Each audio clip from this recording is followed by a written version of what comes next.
Hi everyone, my name's Sean and this is my first video in a series of Advent of Code 2020.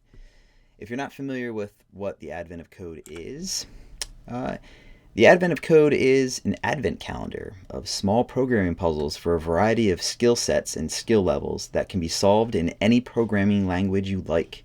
People use them as a speed contest, interview prep, company training, university coursework, practice problems, or to challenge each other. So I'm doing this as part of a challenge between coworkers. Each day I'm going to videotape myself live completing the puzzle, and then I'm going to upload it to YouTube for other people to view. The programming language that I'm going to use is C Sharp, just because that's what I know the most of, and that's what I like to use. I'm going to do it in LinkPad. I'm going to try not to post them too early. I might give it a day or two before I post it just because I don't want to spoil it for anyone. But yeah, so let's get started. All right, so Advent of Code, day 1. Day 1, report repair. After saving Christmas 5 years in a row, you've decided to take a vacation at a nice resort on a tropical island. Surely Christmas will go on without you. The tropical island has its own currency and is entirely cash only. The gold coins used there have a little picture of a starfish. The locals just call them stars. None of the currency exchanges seem to have heard of them, but somehow you'll need to find 50 of these coins by the time you arrive so you can pay the deposit on your room. To save your vacation, you need to get all 50 stars by December 25th. Collect stars by solving puzzles. 2 puzzles will be available on each day in the Advent calendar. The second puzzle is unlocked when you complete the first. Each puzzle grants 1 star. Good luck. Before you leave, the elves in accounting just need you to fix your expense report, your puzzle input. Apparently, something isn't quite adding up. Specifically, they need you to find the 2 entries that sum to 2020 and then multiply those 2 numbers together. For example, suppose your expense report contained the following: 1721, 979, 366, 299, 675, 1456. In this list, the 2 entries that sum to 2020 are 1721 and 299. Multiplying them together produces 1721 times 299 equals 514579. So the correct answer is 514579. Of course, your expense report is much larger. Find the 2 entries that sum to 2020. What do you get if you multiply them together? Okay, to begin, get your puzzle input, and then the answer goes here. Okay, so to get started, what I like to do is I'll take their samples here and see if my code ends up, getting the same output that they have here. So let me pull up LinkPad, and we'll create an input file. Let's do that. So I already have an input file here. Let me save it. Okay, and let's open up LinkPad. Don't need this. I'll just put this off to the side so we can see what's going on the side here too. Alright, so the first thing we need to do is get our input. I'm going to just read it in, I think, string into an array, into a string array. We'll call this input equals system dot io dot file dot read. I want read all lines, so we'll read all lines. And then from here, I need the directory. So let me just open this up over here. What's the directory? Click, click, click. Copy that. Alright, so this is the direct directory where I stored my input. Okay, so I have the input there. Now let's make sure that we're actually reading in the file correctly. So I'll create a for each loop, and I'm going to say string line in, I called it input. So what this is going to do is each line gets put into the array, and I'm going to assign each one as we go through each line by itself. So line in the input. I didn't explain that great, but there we go. And then so console.write line, and let's just write the line to console to make sure everything's wired up correctly. So there we go. There's our output. That's what's in our file. Great.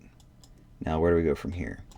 All right, so these are strings. We need them to be integers first off so that we can work with them. So we'll call this value1 equals convert dot, we're going to convert it to an integer.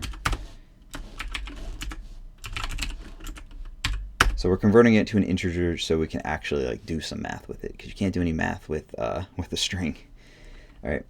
So once we have that, we need to get the second value to add it to. So the first value, once we go in, will be 1721. Now I need a second value to add to it. So we'll just create another for each loop. So there's a million ways to do everything, but I'm sticking to the simplest option. There's no reason to get fancy about anything right now. Int value2 equals convert dot to int 32, and then say line 2. So those are my two values. Right. So what I can do here, let's just say console.write line, and you know what? I'm just going to print them out just to make sure everything's going right, and just to illustrate how this is going to work. Okay, so if I do that,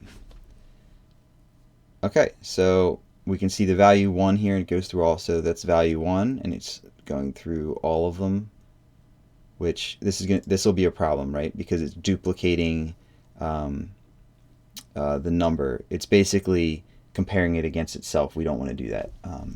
So we're going to have to control for the indexes here. I'll worry about that later.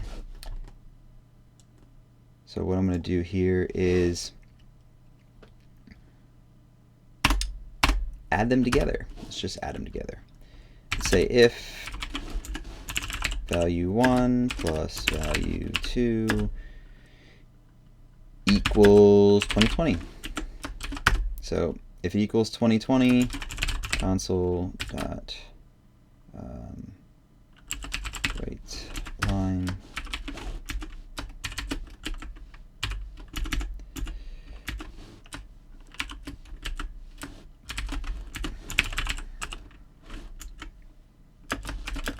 do this value 1 plus value 2 equals 2020. So that'll give us our answer there. Okay, there we go. So we have two answers. The reason why this is happening, it's looping back through, it's finding, you notice they're the same numbers. So it continues looping through this first for each loop until it gets all the way down to 299, and then it finds another match. So what we need to do here is we'll just tell it to return, and that'll stop it from doing that. Perfect. But we still didn't solve the problem of it looking at itself. So what I'm going to do is I need to keep track of the indexes. So if I'm on index 1, let's look at this. So if this is index 0 and then this is 1, when we go through this loop, it pulls 1721, and then when it gets to here, it pulls 1721 again. They're both at index 0. So if index 1 is equal to index 2, then we don't want to add them together because that's just nonsense. So what I'm going to do is I'm going to say index 1 equals 0. So we're just going to declare it there. And we'll do the same thing here. Index 2 equals 0 before we get into this loop. And then once we get in here, before we add them together, we just want to make sure that index 1 does not equal index 2. So we'll say if index 1 does not equal index 2, then do what? Then we'll do this. Perfect. Now at the bottom of here, we need to increment index 2 at the bottom of this. And then at the bottom of here, we want to increment index 1. So that should do it. Okay, so I still get the same output. But just to be sure that we're actually doing this correctly, let's just add something to here. So 10, 10, right? 10, 10 plus 10, 10 would equal 20, 20. So to make sure that this is working correctly, okay, so yeah, still getting the same answer. But just for anyone watching that doesn't understand what I'm doing, let me comment out this. So I'm commenting out this comparison between the indexes, and let's run it. Yep, see, I got a different response, 10, 10 plus 10, 10. So that's the reason why I put that in there, to make sure that we're not comparing the same index to itself. I guess that's the best way I can explain it. Okay, so what do I do now that it equals 2020? If it equals 2020, I want to times it to itself. So we'll say int output equals value 1 times value 2. Okay, and then that would be the output. I'm going to move this up here so we have that. And I'm going to put this here, and we'll say value 1 times value 2 equals output. There we go. All right, let's see, what do we get? I'll save that later. All right, so we get 5, 1, 4, 5, 7, 9. Is that what they got? 5, 1, 4, 5, 7, 9. Okay, so I think we're good to take this and get our input, our real input, and run this program. So let's go over here and get our real input. It's a lot more data. And we'll save it in here. Save it. Go back in here, and what's this going to do? It's just going to print the two numbers and then times it. Yeah, okay, so let's run it. All right, so our answer is 982464. Let's copy that. Go in here. Let's see if we got the right answer. Yep, that's the right answer. You are 1 gold star closer to saving your vacation. Great. All right, so we'll continue to part 2 in the next video. Thanks.